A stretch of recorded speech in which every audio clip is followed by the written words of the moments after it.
स्वामी जी, आपने जो शंखनाद किया तो डिप्रेशन और शंखनाद का कोई कनेक्शन है? हाँ, ये सवाल का जवाब तो दर्शक भी जानना चाहते शंख होंगे। से जो दिव्य ध्वनि निकलती है, शंख से जो दिव्य ध्वनि निकलती है, साउंड थेरापी अपने आप में एक बहुत ही जबरदस्त थेरापी है। ये जो शंख है ये कोई रिलीजियस प्रतीक नहीं है, ये विशुद्ध रूप से एक थेरापी है। कपूर है, अब जैसे कर्पूर गौरम करुणावतारम संसार सारम भुजगेंद्रहारम। अब ये देखो यहाँ पर मेरे पास में एक ये थोड़ा सा गर्म हो जाता है, अब इसमें मैं कपूर डाल दूंगा। ये बिना केमिकल वाला पतंजलि का कपूर भी हम देते हैं। अब यहाँ से थोड़ी थोड़ी सुगंध आती रहेगी। और एरोमा थेरापी, ये गंध चिकित्सा है, ये ध्वनि चिकित्सा है, और इसके बीच में योग चिकित्सा करते हुए कैसे रोग दूर होते हैं वो हम बता रहे हैं। हमारे बाकी साधक अनुलोम विलोम कर रहे हैं। ये बच्चे मेरे साथ वो योग करेंगे क्योंकि इन बच्चों को मैं वो कठिन योगाभ्यास नहीं करा सकता, लेकिन आजकल जवान बच्चों को भी नींद नहीं आती है। जैसे 2 बच्चे मेरे सामने हैं, तुम कोशिश करना बच्चों, है ना। इनका तो की अनिद्रा भाग गई है, लेकिन देखो स्ट्रेचिंग से शुरू करते हैं। स्ट्रेचिंग से शुरू करके बाकी सब अनुलोम विलोम भ्रामरी उद्गीत कर लेंगे। अभी स्ट्रेचिंग तो सभी कर सकते हैं। खड़े हो जाओ, चलो थोड़ी थोड़ी कोशिश करना। इन्होंने तो अपनी अनिद्रा को भगा दिया है, अपनी शक्ति को जगा दिया है। अब तो उतार दो ये, इसकी जरूरत ही नहीं है। क्या नाम बेटा आपका? मेघना।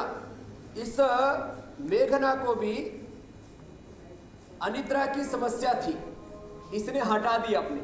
और तुम्हारे को भी थी बेटा, इसको भी नींद नहीं आती थी, माइग्रेन भयंकर था। ताड़ासन, तिर्यक ताड़ासन। स्वामी जी, स्पाइनल कोड के लिए भी एक्सरसाइजेज मैं बाद में और कराऊंगा। Central nervous system, peripheral nervous system, पूरा हमारा राइट लेफ्ट ब्रेन, हमारे बॉडी के न्यूरॉन्स, एक एक सेल, उनके जीन्स, उनके रिसेप्टर्स, उनके क्रोमोसोम। लेकिन स्वामी जी, जो व्यक्ति डिप्रेशन में है उसको आप कैसे मनाएंगे कि वो योग करे या किसी तरह का व्यायाम करे? हाँ, उसको मनाएंगे प्यार से कि चलो अब डिप्रेशन तो है, थोड़ा योग कर लेते हैं। अब इसकी कोई दवाई तो है नहीं, क्योंकि दवाई है उससे तो भयंकर नशा हो जाता है, नींद आती है डिप्रेशन की दवाइयों से। और वो नींद आर्टिफिशियल नींद है। नींद आ जाए तो अच्छी बात है ना, लंबे लंबे श्वास। तो उसको बहुत प्यार से, मोहब्बत से, आराम आराम से, पहले थोड़े लाइट एक्सरसाइजेज के लिए, फिर धीरे धीरे उसको सूर्य नमस्कार के लिए, फिर उसको भस्त्रिका, कपालभाति, अनुलोम विलोम, भ्रामरी, प्राणायाम के लिए उसके। इसलिए मैंने पहले बताया, पहले थोड़ा उसके चारों ओर कुछ ऐसे सुगंधित द्रव्य, वो भी कृत्रिम नहीं, आर्टिफिशियल नहीं, वो गंध उसके चारों तरफ एरोमा थेरापी करें, उसकी थोड़ी मसाज करें। ईगो मसाज नहीं कह रहा हूँ, उसको थोड़ा बादाम रोगन से उसके सिर की मसाज करें, उसको थोड़ा एक्यूप्रेशर करें, उसको हौसला दें कि तुम्हारे भीतर अनंत ज्ञान शक्ति सामर्थ्य है। ये त्रिकोणासन, फिर ये कोणासन, जितना जिससे बन पाए, ये रिलैक्सेशन के लिए है।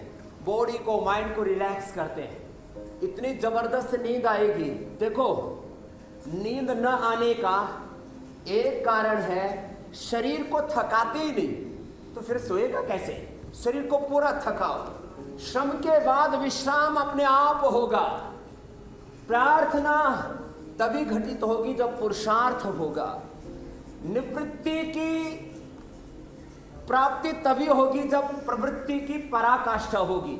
तो प्रवृत्ति की पराकाष्ठा में निवृत्ति, पुरुषार्थ की पराकाष्ठा में प्रार्थना, और श्रम की पराकाष्ठा में विश्राम घटित होता है। कृति की पराकाष्ठा में मुक्ति होती है। योग के मूल सिद्धांत मैंने इन 4 जोड़ों के अंदर कहे शब्दों के। तो ऐसे मैं कह रहा था आपसे कि थोड़ा, एक कारण है शरीर नहीं थकता, दूसरा कारण है इंद्रियों पर नियंत्रण नहीं रहता।